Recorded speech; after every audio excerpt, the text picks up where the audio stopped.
जरा सोचिए, 18,000 कांच की वैक्यूम ट्यूब्स बेतहाशा गर्मी पैदा करती हुई एक ऐसी मशीन जो एक पूरे बड़े कमरे को घेर लेती है। 1940 के दशक का वो विशालकाय कंप्यूटर और आज हमारी हथेली में मौजूद स्मार्टफोन। हाँ, ये सफर बहुत ही एकदम जादुई रहा है। बिल्कुल। और इस तकनीक ने दुनिया की हर उस जगह को हमेशा के लिए बदल कर रख दिया है जहां जानकारी रखी जाती है, खासकर हमारी लाइब्रेरियों को। तो आज की इस गहन चर्चा में आपका स्वागत है। जब हम पुस्तकालयों या लाइब्रेरियों के बारे में सोचते हैं ना, तो दिमाग में अक्सर धूल भरी किताबों की तस्वीर आती है। लेकिन असल में आधुनिक पुस्तकालय सूचना तकनीक का बहुत बड़ा केंद्र है। सही कहा। और आज हमारे पास जो स्रोत सामग्री है वो BLIS यानी bachelor of library and information science परीक्षा की एक पूरी स्टडी गाइड है। लेकिन हम इसे किसी उबाऊ किताब की तरह नहीं पढ़ेंगे। ये एक मास्टर क्लास है, एक ऐसा ब्लूप्रिंट जो समझाता है कि कैसे एक मशीन की ताकत ने पुस्तकालयों की पूरी दुनिया को बदल दिया। हमारा मिशन केवल तथ्यों को रटना नहीं है। तो हम क्या करने वाले हैं? हम कंप्यूटर के मूल सिद्धांतों और लाइब्रेरी ऑटोमेशन के बीच मौजूद उन गहरी कड़ियों को जोड़ेंगे।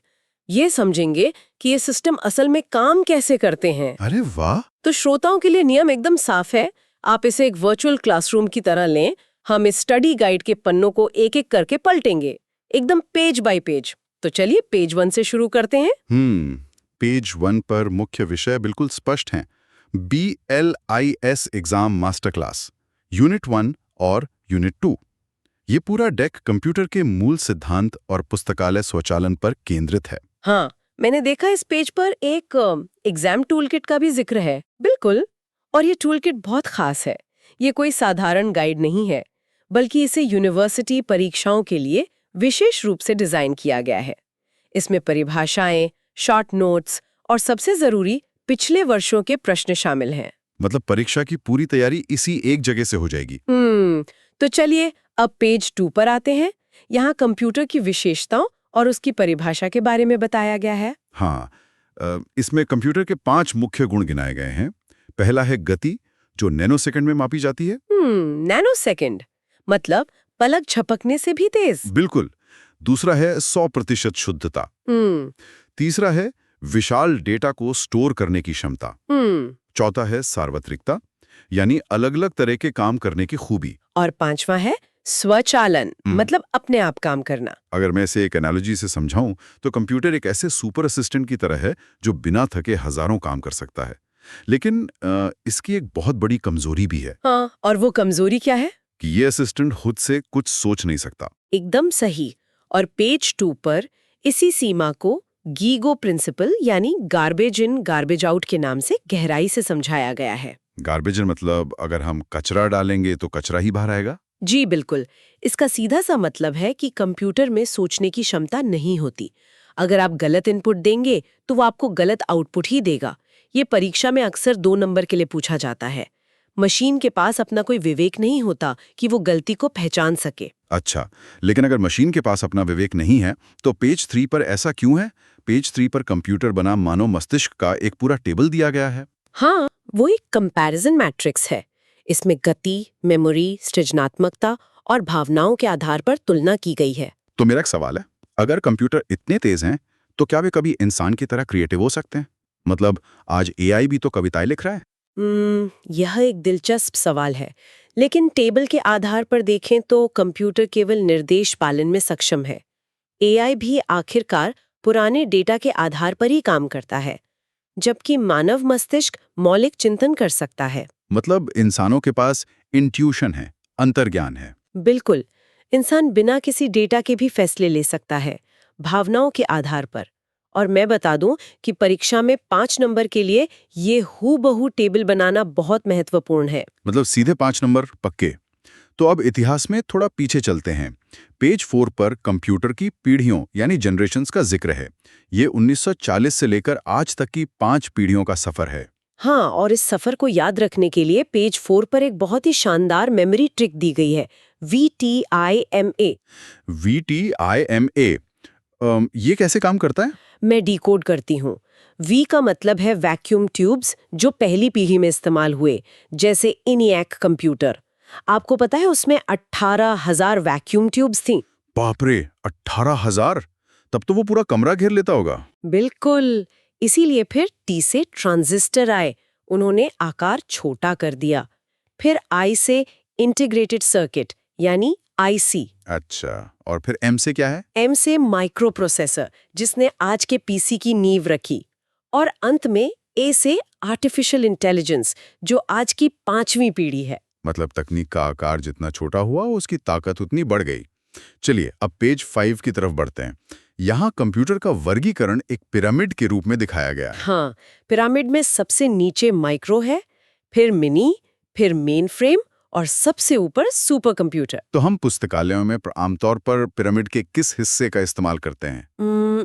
पुस्तकालयों में जो हम पीसी देखते हैं ना, वो माइक्रो कंप्यूटर की श्रेणी में आते हैं। और सुपर कंप्यूटर? सुपर कंप्यूटर तो बहुत खास कामों के लिए होते हैं, जैसे मौसम का पूर्वानुमान लगाना या वैज्ञानिक गणनाएं करना। यहाँ एक एमसीक्यू अलर्ट भी है। क्रे 2 एक सुपर कंप्यूटर है। ये अक्सर बहुविकल्पीय प्रश्नों में पूछा जाता है। कंप्यूटर का मस्तिष्क और हृदय बताया गया है। हाँ, और ये इनपुट, प्रोसेसिंग और आउटपुट को समझाता है। इसे आईपीओ साइकिल कहते हैं। लेकिन ये प्रोसेसिंग अंदर से कैसी दिखती है? सीपीयू के अंदर 3 मुख्य हिस्से होते हैं। पहला है सीयू यानी कंट्रोल यूनिट। इसे आप एक सुपरवाइजर या मैनेजर समझ सकते हैं जो सब पर नजर रखता है। और जब जोड़ने घटाने का काम हो तब एएलयू यानी अरिथमेटिक लॉजिक यूनिट काम आता है।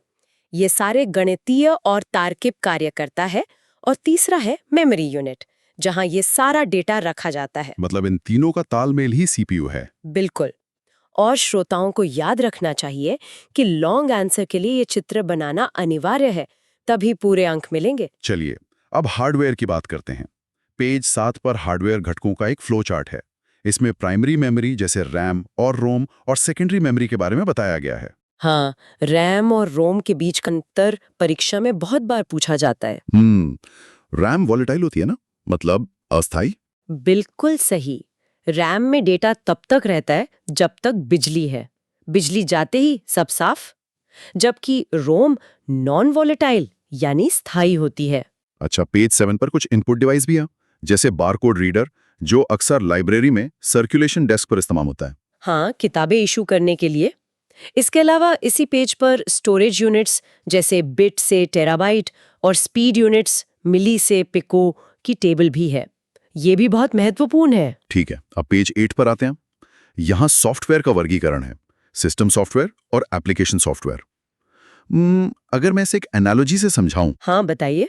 तो सिस्टम सॉफ्टवेयर उस थिएटर के मैनेजर की तरह है जो सब कुछ चलाता है, और एप्लीकेशन सॉफ्टवेयर वे कलाकार हैं जो किसी खास नाटक जैसे MS वर्ड को परफॉर्म करते हैं। अरे वाह, ये बहुत ही सटीक उदाहरण है। अगर हम इसमें लाइब्रेरी फोकस जोड़ें तो CDS, ISIS और लिब्सिस जैसे सॉफ्टवेयर एप्लीकेशन सॉफ्टवेयर कहलाएंगे। क्योंकि वे लाइब्रेरी का एक खास काम करते हैं, राइट? बिल्कुल। और इसी पेज पर प्रोग्रामिंग भाषाओं का भी जिक्र है, मशीन, असेंबली और हाई लेवल भाषाएं। यहाँ एक और MCQ अलर्ट है। फोर्ट्रान यानी फॉर्मूला ट्रांसलेशन का इस्तेमाल वैज्ञानिक गणनाओं के लिए होता है। अब तक तो हम कंप्यूटर की दुनिया में थे। अब पेज 9 पर आकर हम चर्चा का गियर बदलते हैं। यहाँ लाइब्रेरी ऑटोमेशन या पुस्तकालय स्वचालन की शुरुआत होती है। हाँ, ये इस गाइड का एक बहुत ही महत्वपूर्ण हिस्सा है। मेरा सवाल यह है कि हजारों सालों से लाइब्रेरी बिना कंप्यूटर के चल रही थी, हमें ऑटोमेशन की जरूरत ही क्यों पड़ी? इसके 4 मुख्य कारण हैं। पहला है सूचना विस्फोट या इंफॉर्मेशन एक्सप्लोजन। इतनी जानकारी छपने लगी कि उसे हाथ से संभालना मुश्किल हो गया। दूसरा है भंडारण की समस्या, जगह कम पड़ने लगी। तीसरा, जो काम बार बार किए जाते हैं यानी पुनरावृत्ति की कार्यों में कमी लाना।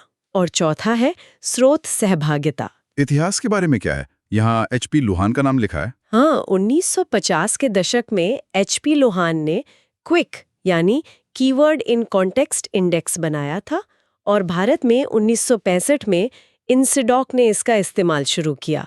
ये लाइब्रेरी ऑटोमेशन का बड़ा मील का पत्थर था। क्विक मतलब सिर्फ एक कीवर्ड से पूरी किताब खोज लेना।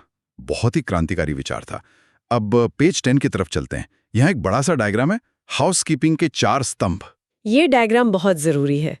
वे 4 स्तंभ हैं: एक्विजिशन यानी अधिग्रहण, कैटलॉगिंग यानी सूचीकरण, सर्कुलेशन यानी परिसंचलन और सीरियल कंट्रोल। सीरियल कंट्रोल मतलब पत्र पत्रिकाओं का नियंत्रण है ना? बिल्कुल, लेकिन इस डायग्राम के बिल्कुल बीच में एक शब्द है जिस पर मैं पूरा जोर देना चाहूंगी। वो शब्द है इंटीग्रेशन यानी एकीकरण। इंटीग्रेशन से क्या फायदा होता है? देखिए, इंटीग्रेशन से एक्विजिशन का डेटा सीधे कैटलॉगिंग में चला जाता है। मतलब जो जानकारी एक बार टाइप हो गई उसे दोबारा नहीं लिखना पड़ता। इससे काम के दोहराव की बचत होती है। ये परीक्षा के लिए एक कोर कंसेप्ट है। तो समय भी बचता है और गलतियां भी कम होती हैं। लेकिन उन पुरानी किताबों का क्या जो कंप्यूटर आने से पहले की हैं? पेज 11 पर इसी के बारे में बताया गया है, रेट्रोस्पेक्टिव कन्वर्जन। हाँ, रेट्रोस्पेक्टिव कन्वर्जन का मतलब है पुराने कार्ड सूची को मशीन पठनीय रूप में बदलना। ये काम इतना महत्वपूर्ण क्यों है और इसे करने का सबसे अच्छा तरीका क्या है? ये परीक्षा में 10 से 15 नंबर का प्रश्न आता है। इसके 3 चरण होते हैं, मिलान, संपादन और सीधा निवेश। डेटा एंट्री के वैसे तो कई तरीके हैं, जैसे शेल्फ लिस्ट से या एक्सेशन रजिस्टर से। लेकिन सबसे अच्छा तरीका कौन सा है? हमारी गाइड बताती है कि पुस्तक से सीधा निवेश यानी डायरेक्ट फ्रॉम बुक को सर्वोत्तम विधि माना जाता है, क्योंकि किताब सामने होगी तो डेटा एकदम सटीक सिस्टम में जाएगा। सही बात है, मूल स्रोत से बेहतर कुछ नहीं। अब पेज 12 पर आते हैं। यहाँ पाठक केंद्रित सेवाएं और संसाधन सहभागिता की बात की गई है। हाँ, इसमें ओपैक यानी ऑनलाइन पब्लिक एक्सेस कैटलॉग और एसडीआई जैसी सेवाएं शामिल हैं जो यूजर के लिए बनाई गई हैं। इसमें बूलियन लॉजिक का भी जिक्र है डेटाबेस सर्च के लिए। बूलियन लॉजिक बहुत काम की चीज है। इसमें एंड और नॉट का इस्तेमाल होता है। ये सर्च रिजल्ट्स को एकदम सटीक बना देता है। और रिसोर्स शेयरिंग के बारे में एलन केंट का एक कथन भी यहाँ दिया गया है। हाँ, मैं सलाह दूंगी कि परीक्षा में प्रभाव डालने के लिए छात्र एलन केंट का कथन जरूर लिखें। उनके अनुसार बड़े पुस्तकालयों की सफलता इस बात पर निर्भर नहीं है कि उनके पास कितनी किताबें हैं, बल्कि वे एक दूसरे को कितना सहयोग करते हैं, इस पर निर्भर करती है। जैसे? हाँ, इंटरलाइब्रेरी लोन बहुत ही शानदार विचार है। अब हम पेज 13 पर हैं, जहां डिजिटल आर्किटेक्ट ब्लूप्रिंट है। यहाँ एक लाइन ग्राफ से पुस्तकालयों के विकास का क्रम दिखाया गया है। हाँ, ये सफर ट्रेडिशनल यानी पारंपरिक से शुरू होकर ऑटोमेटेड, फिर हाइब्रिड और अंत में डिजिटल तक जाता है। हाइब्रिड पुस्तकालय की सटीक परिभाषा क्या होगी? ये एक कंसेप्ट चेक लग रहा है मुझे। बिल्कुल, हाइब्रिड पुस्तकालय वो है जहां भौतिक पुस्तकें यानी छपी हुई किताबें और डिजिटल सामग्री दोनों एक साथ उपलब्ध होती हैं। आज की ज्यादातर बड़ी लाइब्रेरीज हाइब्रिड ही हैं। चलिए अब पेज 14 पर आते हैं। ये एक रिकैप पेज लग रहा है मुझे। हाँ, मैं इसे गारंटीड मार्क्स वाला पेज कहती हूँ। ऐसा क्यों? क्योंकि इसमें सारे फुल फॉर्म दिए गए हैं, जैसे सीपीयू, एएलयू, एमआईसीआर, ओपेक, क्विक, और साथ ही सारे मील के पत्थर और लाइब्रेरी सॉफ्टवेयर के नाम जैसे सीडीएस, आईएसआईएस और सोल दिए गए हैं। तो मतलब परीक्षा से ठीक पहले से देखना चाहिए। बिल्कुल, मेरी सलाह है कि परीक्षा से ठीक 5 मिनट पहले इस स्लाइड का रिवीजन करें। सेक्शन ए के जो ऑब्जेक्टिव प्रश्न होते हैं ना, वो ज्यादातर यहीं से आते हैं। चलिए, ये तो बहुत अच्छी टिप हो गई। अब हम आखिरी पेज यानी पेज 15 पर पहुंच गए हैं। यहाँ यूनिवर्सिटी परीक्षा पेपर के संभावित प्रश्न और नोट्स की सूची है। हाँ, इसमें निबंधात्मक प्रश्न है जैसे आर्किटेक्चर, हाउसकीपिंग और रेट्रोस्पेक्टिव कन्वर्जन पर, और कुछ संक्षिप्त टिप्पणियां भी हैं जैसे पीढ़ियों और रैम बनाम रोम पर। क्या इन लंबे उत्तरों को लिखने का कोई खास तरीका है? बिल्कुल, और यही मेरा आज का टॉपर सीक्रेट है। लंबे उत्तरों को कभी भी सिर्फ पैराग्राफ में मत लिखिए। तो फिर कैसे लिखें? हमेशा एक प्रारूप अपनाएं। सबसे पहले इंट्रोडक्शन यानी परिचय, फिर कोई डायग्राम या टेबल, उसके बाद बुलेट पॉइंट्स में मुख्य बातें और अंत में कंक्लूजन यानी निष्कर्ष। इस तरह से लिखने पर परीक्षक आपको पूरे नंबर देगा। क्या बात है, ये एक बेहतरीन मास्टर क्लास रही। हमने पेज 1 से पेज 15 तक हर एक बारीकी को समझा। वैक्यूम ट्यूब से लेकर डिजिटल लाइब्रेरी तक का ये पूरा सफर सच में अद्भुत है। हाँ, और ये दिखाता है कि तकनीक ने हमारी सूचनाओं को सुरक्षित रखने के तरीके को कैसे पूरी तरह से बदल दिया है। लेकिन जाते जाते मैं एक विचारोत्तेजक सवाल छोड़ना चाहता हूँ। हमने पेज 2 पर गीगो पढ़ा था, गार्बेज इन गार्बेज आउट, जी, कि कंप्यूटर खुद नहीं सोच सकते ना। जी बिल्कुल, जो हम डालेंगे वही बाहर आएगा। लेकिन अब हम 5वीं पीढ़ी में हैं, एआई के युग में। जब एआई खुद से ज्ञान का सृजन करने लगेगा और हमारी डिजिटल लाइब्रेरी का हिस्सा बनेगा, तो क्या भविष्य में गार्बेज इन की परिभाषा बदल जाएगी? ये सच में सोचने वाली बात है। क्या तब भी पुस्तकालयों में इंसानी इंटीग्रेशन की जरूरत पड़ेगी या मशीनें खुद तय करेंगी कि क्या सही है और क्या कचरा? बिल्कुल, ये एक ऐसा सवाल है जो तकनीक के हर छात्र को सोचना चाहिए। खैर, इस मास्टर क्लास को सुनने के लिए सभी श्रोताओं का बहुत बहुत धन्यवाद। हम आशा करते हैं कि आप अपने स्वयं के अध्ययन में इन तकनीकों को जरूर लागू करेंगे। परीक्षा के लिए बहुत बहुत शुभकामनाएं। धन्यवाद। मिलते हैं अगली चर्चा में।